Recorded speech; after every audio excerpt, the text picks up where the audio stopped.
Hello everyone. So today I'm joined by Hisham from Kirker Holidays, and Kirker Holidays are a company we've used for a number of years, and they feature short breaks. They do most of Europe. They do long haul as well.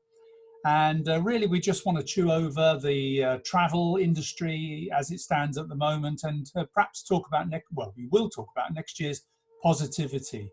Hi Hisham, welcome. Thank you very much, Martin. Always good to see you. And It's you. amazing to see you. Thank you I so know it much. is, isn't it? You normally come into the office, now you're just on a screen in front of me. This is the brave new world, Martin. It The is. brave new world, my friend. So I wanted to ask you, tell us briefly about Kirker Holidays and what it is you do. Well, we've been around for over 34 years now, and it's always been about cultural experiences, food, botany, art, music. And so, as you rightly said earlier, it's always been about the cities, the cultural cities, which offer all of those things. And it's always been about providing experiences. So nothing has changed. The ethos is still the same. The idea is to be your concierge, your lifestyle manager. So you tell us what you have in mind, and we have always basically worked with you in terms of what the client is looking for and to give them the best experience possible and the right way to do it, more importantly, because, we all know people have ideas of how to do things, but in practicality wise, it doesn't necessarily work. So we will always give you the advice of what we believe should be done rather than what people want to do. But Okay. that's what we still do. So up until last Saturday evening, what were you selling in the last couple of weeks for travel over the next couple of months? Well, Martin, last Saturday evening, I was preparing to go to Tenerife on Sunday morning. Oh, right. So, I think what we were doing on Saturday was preparing for the influx of bookings for last week, which was for the Canary Islands. Mm. And while I was out in the Canaries, we managed to, within 3 to 4 days of arriving there, we managed to take quite a few bookings for last weekend and this weekend indeed. So it's quite interesting. It's really interesting how the dynamics are changing. What is really heartening is the appetite for travel. Every single person out there is itching to travel. It's just whether they have the confidence and whether we can give them trust, which I believe we did. What we didn't foresee was the lovely lockdown coming up. Yeah, exactly. I know you've travelled a couple of times, 2 or 3 times since July. How did you find the whole experience of Heathrow? I mean, most people now, I don't know about you, but when I go to Heathrow, you want to have maybe a drink depending on the time of day. You want to have something to eat. Usually you'll have something to eat, and you'll have a wander around the shops. You do a bit of duty free perhaps. How is all that happening at Heathrow? And let's also briefly talk about the security side of things when you go through that at Heathrow. Well, I think you and I, who have traveled quite a bit for work and for our personal holidays, I think if we're really honest, one of the things over the past 20 years that has been a bit of a downer is the experience of the airport, with masses of people and queuing and, everybody wants to go on a holiday, but if you were to ask them what are the worst 2 parts, and they will always mention the departure and the return, because the airport experience hasn't been that great in the past 20 years. However, I would probably say that COVID-19 has done us all a great big favor because there's nobody in the airport. So the experience is far more rewarding. I think the one I did on Sunday when I went to Tenerife, I think going in and coming out on the other side took less than 3 minutes. From checking in through security, down to the duty-free area took 3 minutes. So it's a lot easier. There's less crowds.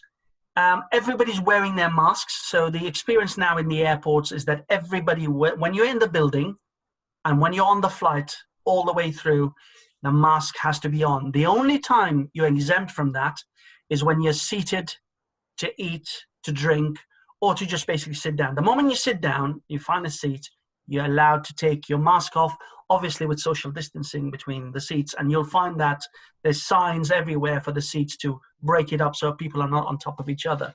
So I think, in answer to your question, I think the experience is far better than it's ever been, because there's less people. You will always find a seat in a cafe or wherever. The shops are all open, so you can buy whatever, and there's not a lot of people on top of each other. I'll give you an example of the experience in the BA Lounge. The BA Lounge, you go in and you have to serve yourself. Normally, you can't even find a table to sit on because it's very busy. Well, that is all sorted now, because you go in, you go and sit at a table which has got a QR code on it. You scan it with your phone. You don't have to download anything. You just scan the code, and it gives you the menu. You order it, and then they deliver to your table. So I think COVID's got a lot of positives in that manner. Yes.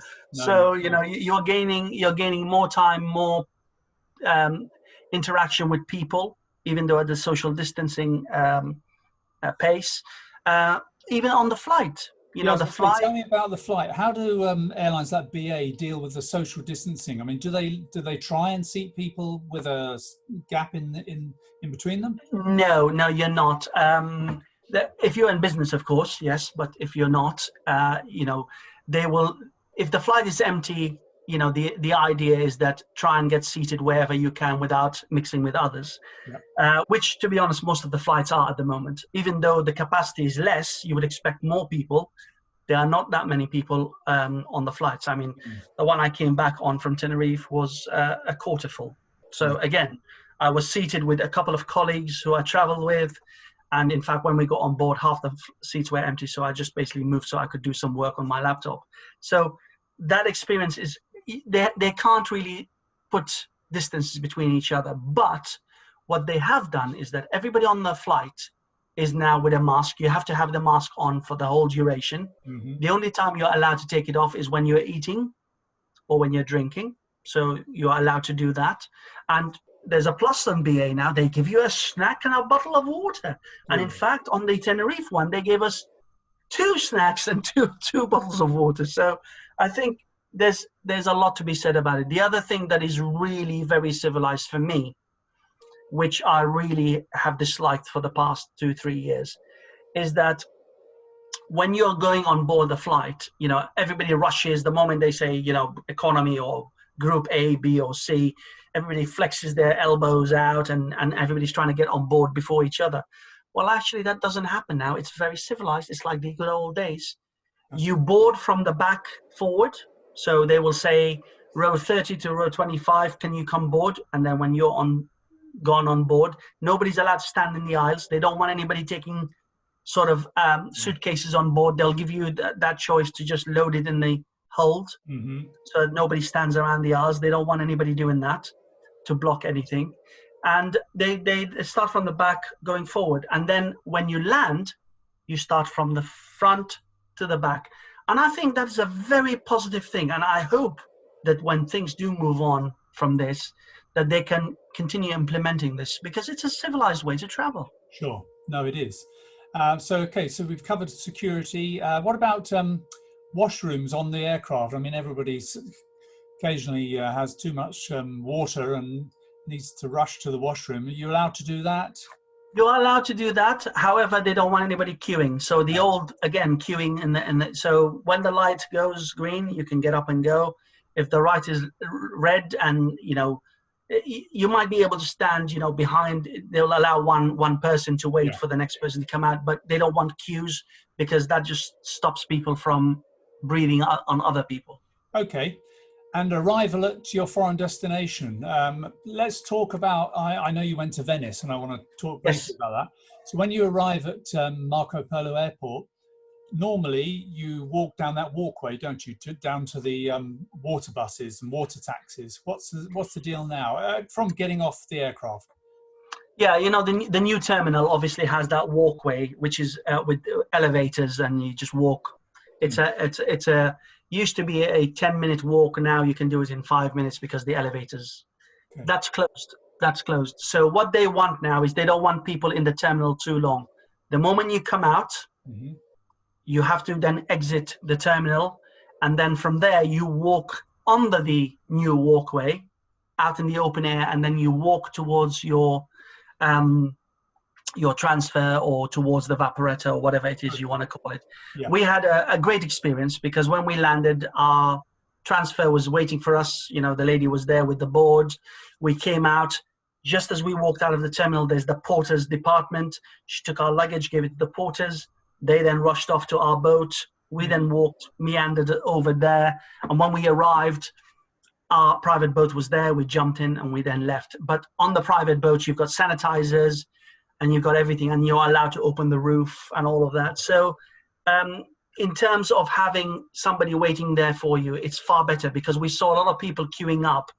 And you will find that if you were going for the vaporetto, or you were going to try and find a private boat there and hire one, well, you are really in a jam, because there's less people doing it. There's less frequencies on the vaporettos. There's less people trying to sell their services. So if you really don't have something booked, you're in trouble. Okay. That's good to know. And the hotel, I know you stayed in a relatively good hotel in Venice, didn't you?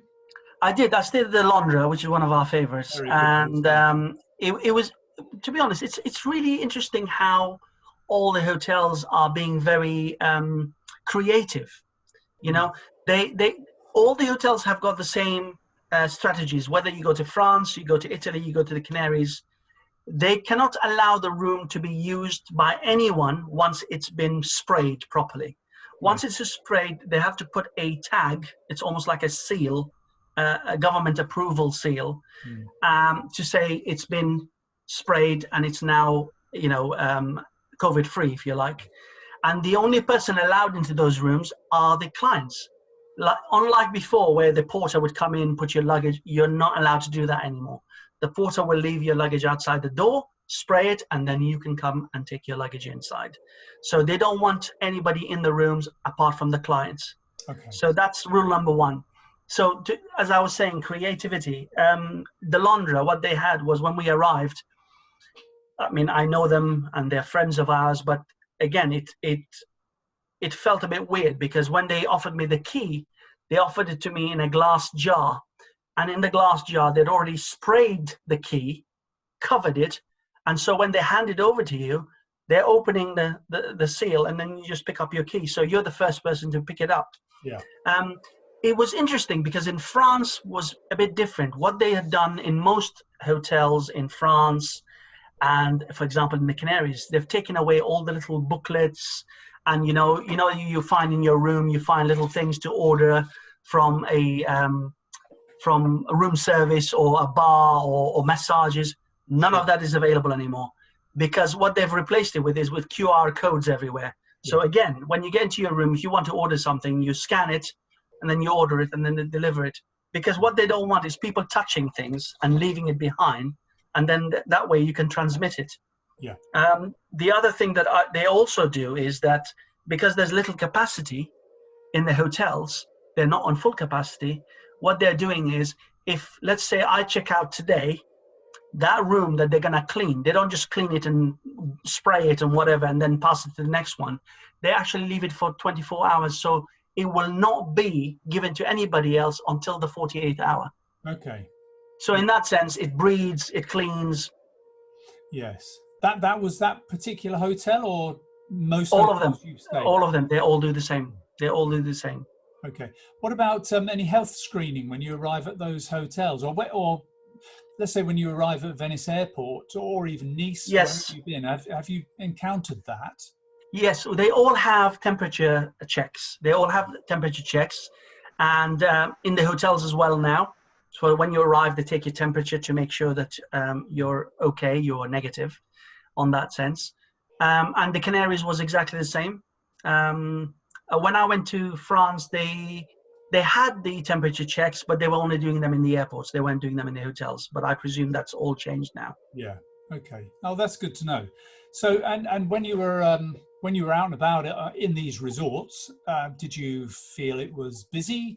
I mean, I know it's not going to be as busy as it normally would be, but did you feel, that there were people around? Well, it's funny. It's funny you say that, Martin. So one of our biggest issues at Kirker for the past 5 years, because most of our clients are going to the main cities like Venice, Florence, Rome, Paris, and so forth, because these are the cities that give you the classical music, the operatic, the arts, the food, you know, the culture. The biggest problem has always been mass tourism. So every time we go into a manager's meeting, number one on the agenda is how do we get away from mass tourism? And yes, we can all get very excited about somewhere like Puglia and say, Puglia is great, you can go there, but it doesn't have the draw, it doesn't have the arts, it doesn't have all of the things that Venice can have. And so going to another area to avoid mass tourism doesn't give you the same experience. No. I can safely say COVID-19 has sorted that out immediately. We don't have mass tourism in Venice. There's no one there. So, you know, to see Venice, I've been to Venice over 40 times for work and for personal holidays.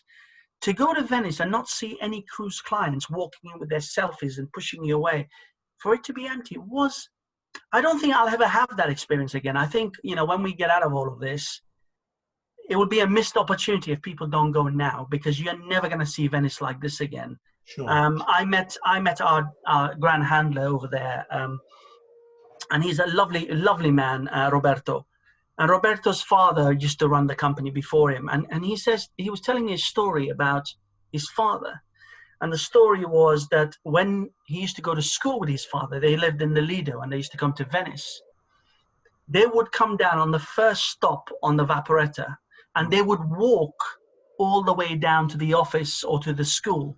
And that would be a half an hour walk before they went their separate ways. Yeah. And they used to call it, you know, the sound of your feet, you know, that they could hear the sound of their feet because it was empty.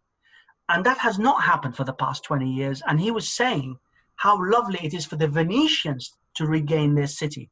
They have actually regained their city. They can now walk. He takes pleasure now in walking to work rather than getting dropped off as close as possible. So I think there's a lot of benefits there. And of course, one of the other benefits of Venice over the next few months will be the fact they've got that barrier up now, so it doesn't necessarily flood St. Mark's Square every year. Correct. Yes, the Acqua Alta. Yes, they have this new barrier. But to be honest, I love the Acqua Alta. I mean, it was part of the experience. I remember running the Venice Marathon there, and we had the Acqua Alta. And when you come into Venice, you know, after 40K, actually, I wouldn't mind swimming in that water if it was clean enough just to cool down. So I think what we can draw from that is once we get into 2021, then January through to April, May is going to be a great time to visit those Italian cities, isn't it? It certainly is. Cities, I think, really. Well, I mean, I went, as you know, I went to the Canary Islands, you know, in last weekend. And we did La Gomera and we did Tenerife. And again, you know, both islands were fantastic to go and see when they didn't have the crowds. I mean, we went down to Playa de las Americas, which is where the majority of the holidays are in the south. Yeah. It's not the area we sell loads of, but we do have a couple of hotels that we really like, which are away from the, you know, the crowded areas. For example, like the Bahia del Duque and Da Vinci, which we use quite a bit there. And they are away from everybody, and they've got a nice beach as well, Bahia del Duque in particular. And this place is concrete city. It's concrete city. There's millions of people whenever you go. There was nothing. There was not even a restaurant open, you know, in the local areas because all of the hotels were closed. Yes. So it was nice to appreciate what they had, but it was even nicer to go up to the north and then go and visit the vineyards and, you know, the old towns of Santa Cruz and La Laguna and Garachico. And to see that there is life, not in the north, there's more life than just tourism. Yeah, I think a lot of people do think of the Canaries as being a place to go in the winter, and you can just get some real sun and you know just lay by a pool. But in actual fact, there is a lot to see. There is a hell of a lot to see. Yeah, there is. And Madeira as well is another place. Absolutely. You know, go to all those destinations. There's always a cultural element if you look hard enough. Martin, there's always a cultural element in wherever you go, really. Yeah, no, you're right. So what do you see, how do you see next year? Because I've been thinking about this, and you know, we all know that back in March, April and May, everybody who was booked then has rebooked for March, April, May of 2021. And that means that there's going to be a little bit of a lack of availability. I would have thought flights will be quite busy. And it strikes me that a lot of the airlines are not going to rush back to putting on 4 or 5 flights a day to a lot of these places. Although I notice that EasyJet can react fairly quickly, can't they? But how do you see 2021 in terms of availability and where people can travel to? I think you're very right in terms of what's been transferred from 2020 to 2021. A lot has been pushed on to 2021. The good news, if we can put it that way, is that all the European stuff has been moved from 2020 to 2021. The only good news that will save us into getting more bookings is that the Americans are not going to be traveling anytime soon. That's true. Which means if you're going to these destinations where the American market is normally strong, like Italy and so forth, these cultural cities, I think we will still find holes where the Americans are not coming. We'll still pick up bookings. The difference is you will not get it at the price that you had it before. So prices will be higher, not only because of the availability, but also because of the airlines, as you rightly said. Not everybody's going to be rushing back, which means that if BA was flying to Venice 6 times a day, they might be flying 2 times a day so that they can fill the flights and they will not have any empty flights. I mean, commercially, they all have to really be very careful. They have to be mean and lean and mean at the moment going forward, because there's no way anybody is going to be putting flights just for the sake of it. They have to be sure that they're going to get it. I'm not sure if airlines are going to get it easy in terms of, you know, moving as quickly as possible to keep on with the government changes and rules and spikes and whatever. Because, you know, to get the logistics going, it's not done overnight. It's not done in a week. It takes a long time to get all of these things. And I think the airlines themselves are suffering. That's why we are finding a lot of people are not getting refunds. I mean, we are like you. We've always been on the ethos is if the client can't go now, we give them the opportunity to amend to future at no extra cost. And if they really don't want to go, we'll give them a full refund. I think we want the client to feel that they can trust us, they can look after us, they can be looked after by you and us. It's always been that. However, you're finding other people right now where if you're booked with an airline and the airline says, well, I'm still traveling, well, you're really in a pickle there, because they have to also protect themselves. They don't have anybody else. We can sort of ask for a refund and give you some of our sort of cash sitting on the side until we get the refund. The airline can't do that. If they give you money that they've already taken, they've got nothing to keep them going. So I think in reality, we have to be realistic in what is going to happen in 2021, and it's not going to be as black and white as most people think. I've spoken to quite a few people who say to me, "Oh, 2021 is going to be just fine." Well, I'm sorry, but 2021 is not going to be that much different from 2020 in the sense that we have to learn to live with COVID, and the things are getting better. The PCR tests are getting better. You know, this all the little things. Boots are now coming up with it. The airports are coming up. So I think people who are saying, "Oh, I really don't want to do a PCR test," well, I'm sorry, but it's safer going forward that we all do PCR tests, and it becomes a common thing all across the world. And at least you and I and anybody else that gets on a plane feels safe that everybody on that flight is negative. Yeah. And it's the only way to continue traveling. Did you talk to any of the hoteliers about how they were going to set their rates for next year? Do you think well, I suppose it'll depend upon the demand, won't it? I mean, if they're going to be well, as you said earlier on, Martyn, most of them are pretty much, you know, sold out for the majority of next year. Yeah. Okay. So I think next year is not the challenge. The challenge they've had is this year, and, you know, dependent on whether you're a seasonal hotel or an all year round hotel, the survival has been about this year. And I think this year, when I traveled in September to Italy, you could stay at some of the best hotels for about 50% of the normal price. So I think that has been the sign to say, well, we've suffered. We need people in right now. Not many people are traveling. Next year is another case. If we come back to corridors, or maybe the PCR test opens the world, I think you'll find that most of them are at 80%. Yeah. And so prices are not going to be that cheap. No. Probably good value, but they won't be cheap.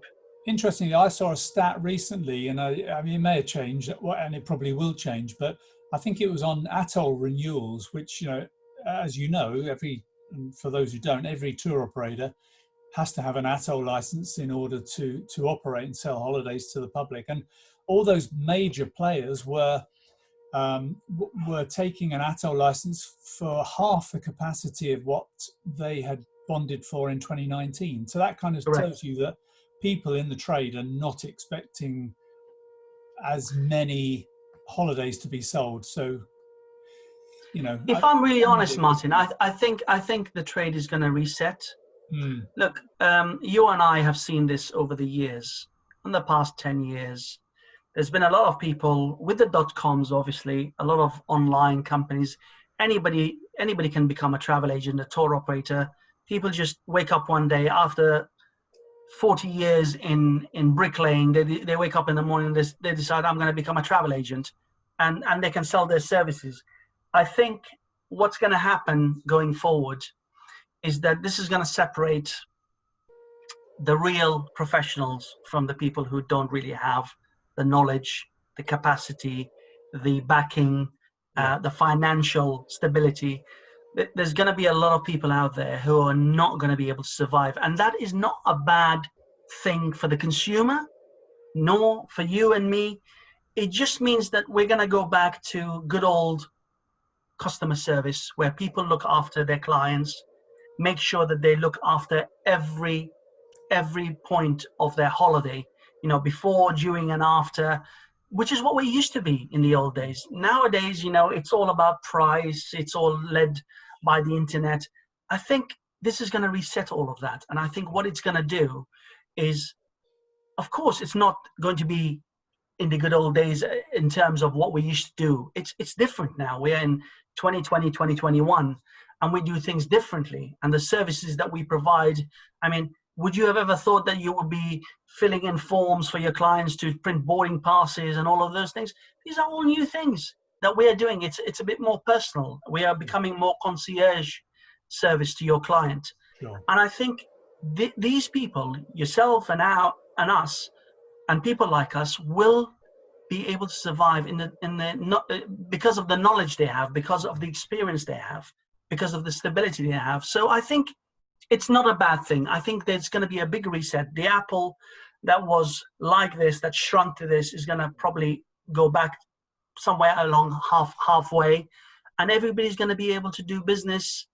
But more importantly, everybody's going to be able to provide service more than anything else. Yeah, I think you're right. I think that's a good, probably a good point to finish on, and sort of briefly say that 2021 is going to be better because we are going to get through this. It's important for people to think about planning for their holidays in the springtime of next year, or even earlier. And certainly for the school holidays, I think people have got a plan in January to get those booked, because otherwise they're going to end up with either a lack of availability or quite an expensive holiday. So I think my message to everybody is to start planning your holidays for 2021. And if anybody wants to see what travel looks like during COVID, you've got the videos I made on my recent travels, and people can see the experience at airports, airlines, in areas. So thank you very much for your time. We've got videos, and we'll be putting them up. Thank you, Hisham. It's been great talking to you. Likewise, Martin. Thanks for the time. I'm sure we've bored thousands of people. Hopefully. Thank you so much. Have a good one. Cheers. Yeah, likewise. Bye-bye.